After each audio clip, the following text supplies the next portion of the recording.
Alrighty. Okay, be quiet. We're rolling. Hi everybody, Moving On 04 here. Going to show you how I make my Italian hoagie rolls. You can use it as bread or whatever you like to start off with. I have a tablespoon of sugar in the bowl. I'm going to add 2 tablespoons of instant fast rise yeast.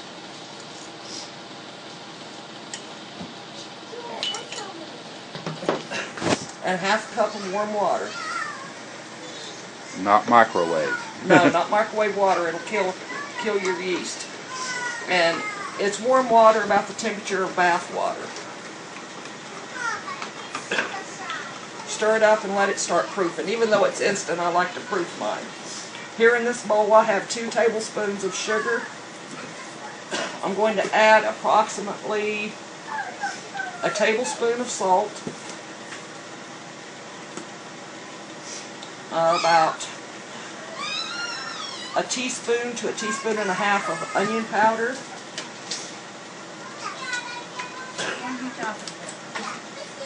The camera. And about a teaspoon and a half of garlic powder.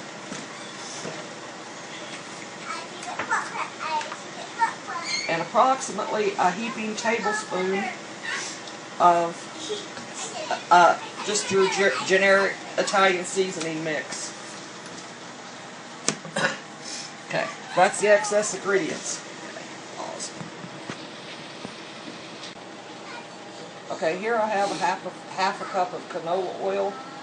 You can use any type of oil that you like. I just dump it in the mixer, and I reach in and coat the whole inside of the mixing bowl. As you can see, I've already made 1 batch of bread. Yeah, I've already showed it to them. Okay, into this goes all the seasonings and sugar and salt and everything that I just added. I lift it up, and then I've got 1.5 cups of extra warm water, warmer than what I would use for the yeast. I put it in, turn it on, and give it a quick stir. Then I put my guard on, and I start adding flour, normally about 3 cups to start with. And let this go ahead and start mixing while the yeast is proofing.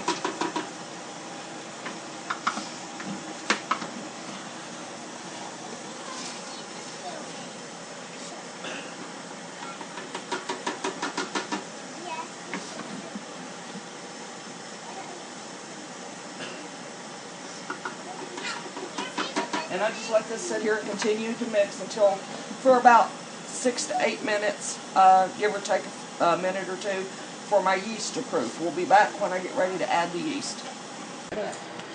Yeah.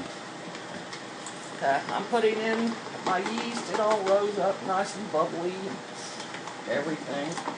What is this? What's this? And those are my 2 assistants there. Can't ever make bread without my helpers. No, what is this? It's a mixer paddle. Alright, and then I raise my bowl back up, turn it on and let it start mixing. What is this? When it pretty well gets mixed up, then I'll start adding more flour.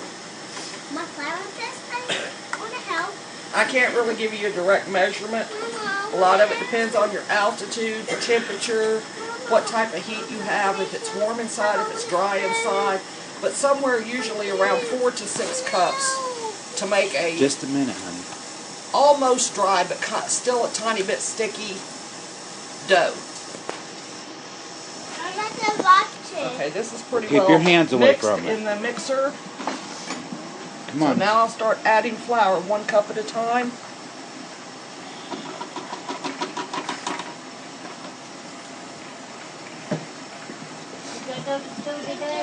No, school is closed. What are we doing? Watch that bucket of dough, honey. Move back, Peyton. Papa, Sit down. Papa, I'm not going to watch You're it. getting your necklace in it. I'm not going to watch it. Yeah, the first batch of dough is rising pretty good. I'm not going to watch it. Wait till we get done here, honey. Okay. Adding another cup, which makes a total of 5 cups. And I'll be back with the final total once I get it all mixed up. Well, they can see it. but I'll get closer. We're recording. Okay guys, I ended up using approximately 5 1/4 cups of flour. Here's what my dough looks like in the bowl and on the hook. When you get to the right consistency, it kind of pulls away from the bowl and away from the bottom. Just kind of globs onto the hook. And I'm going to turn it off. And then the consistency is, you know, it's kind of rubbery and sticky. A little bit sticky, but it doesn't like attach to your hand. And this has been beating since I first started the first amount of dough, right about 9 minutes total. So I'm getting ready to take it off of taking the hook off. She wants to be in the video. You were in the video over there, Peyton. And take it off of here. Get out of the way, sweetheart. And get my bowl ready. You'll be in it. Go back over there. And then I just take it off of my hook here.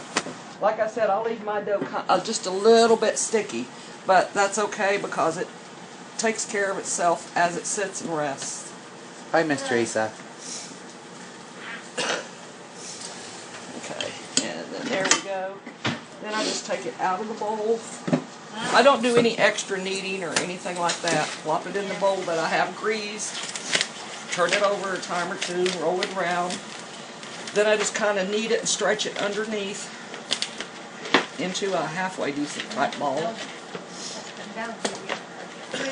Turn it over again and then back.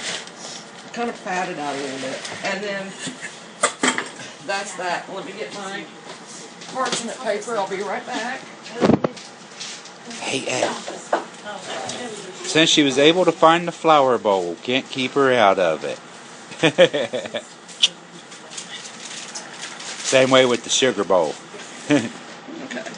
And then I just take the parchment paper with the plastic or whatever side down, and I put it over my bowl. Then I take a big tablecloth and lay it over top. Excuse me, Peyton. And just basically tuck it in around the edges and let it rise till it's double or more. Where I use the extra warm water for all of it, it usually only takes about an hour to rise, and then you can form it into whatever rolls that you want. So we will be back when this gets ready, and then we'll do some meatballs. Tres. We are, okay guys, we are back.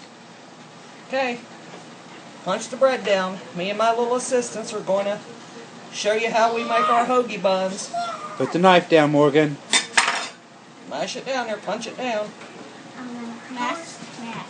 And of course they have their aprons on and their hands are washed. Alrighty, let me turn it out onto the table.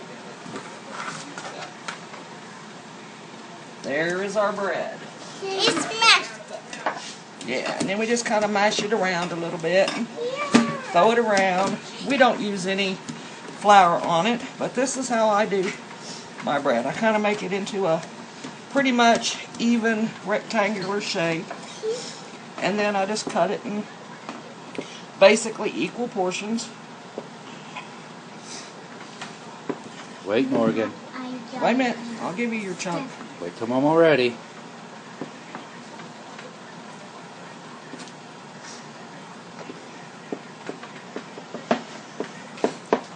Peyton, get back, please.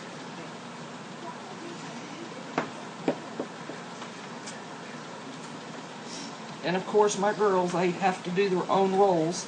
There's Peyton's, there's Morgan's. Do we have to smash them down? Yeah, remember how I showed you? Yeah. Smash it and then roll it.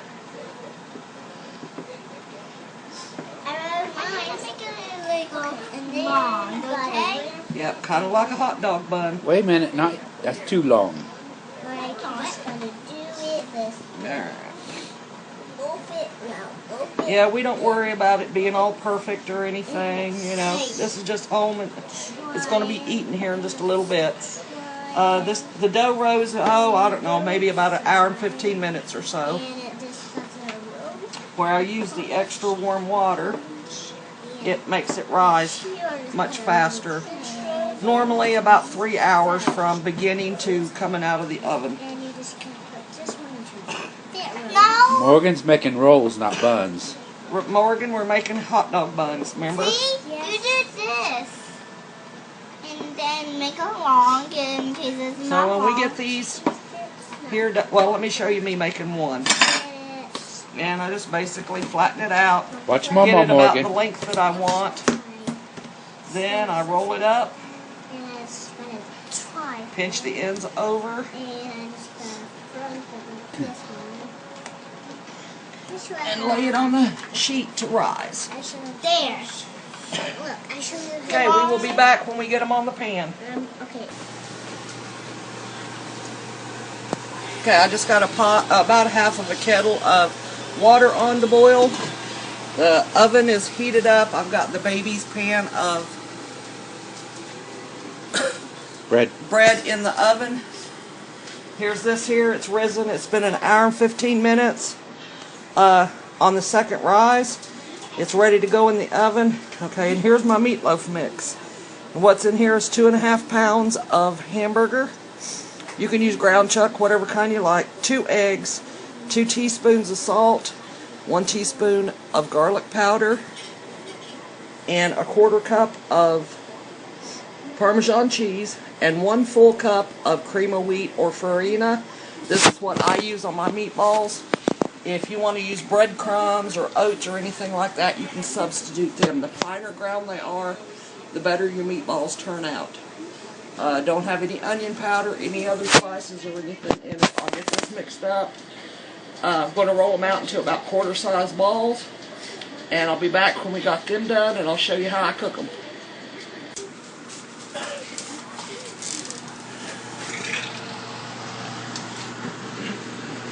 Ready? Yeah. Okay. Meatballs are done. Putting them here in the water. Just drop them down into the water. They don't stick or anything. This is how I cook my meatloaf. I mean my meatballs. I don't brown them. I don't bake them. I just drop them in the water. And then when I got them all in, you have to make sure though that it's boiling water. And like when it hits the boiling water, it seals up the outside. Another thing too, it also cooks the fat off of the meatballs, or out of them. When they get done, you don't know that there's anything but meat there. And then I put the lid on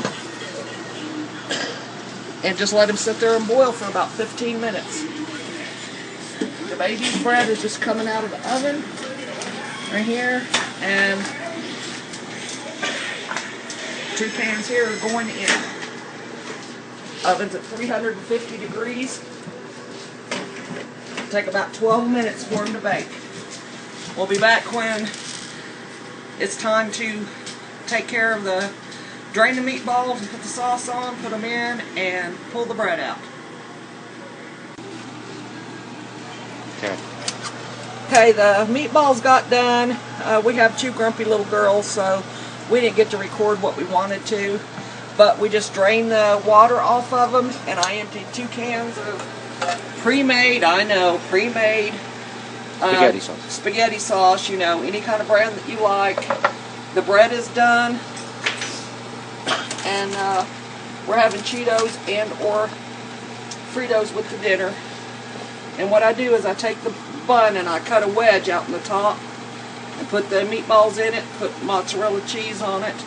There's a plate here on the table already ready. You can see what it looks like when it's done. Absolutely fantastic. And we have 2 very tired little girls sitting here eating dinner. So, Say hope hi, this guys. helps somebody. Talk to you guys later. Bye. Tell them bye. Bye.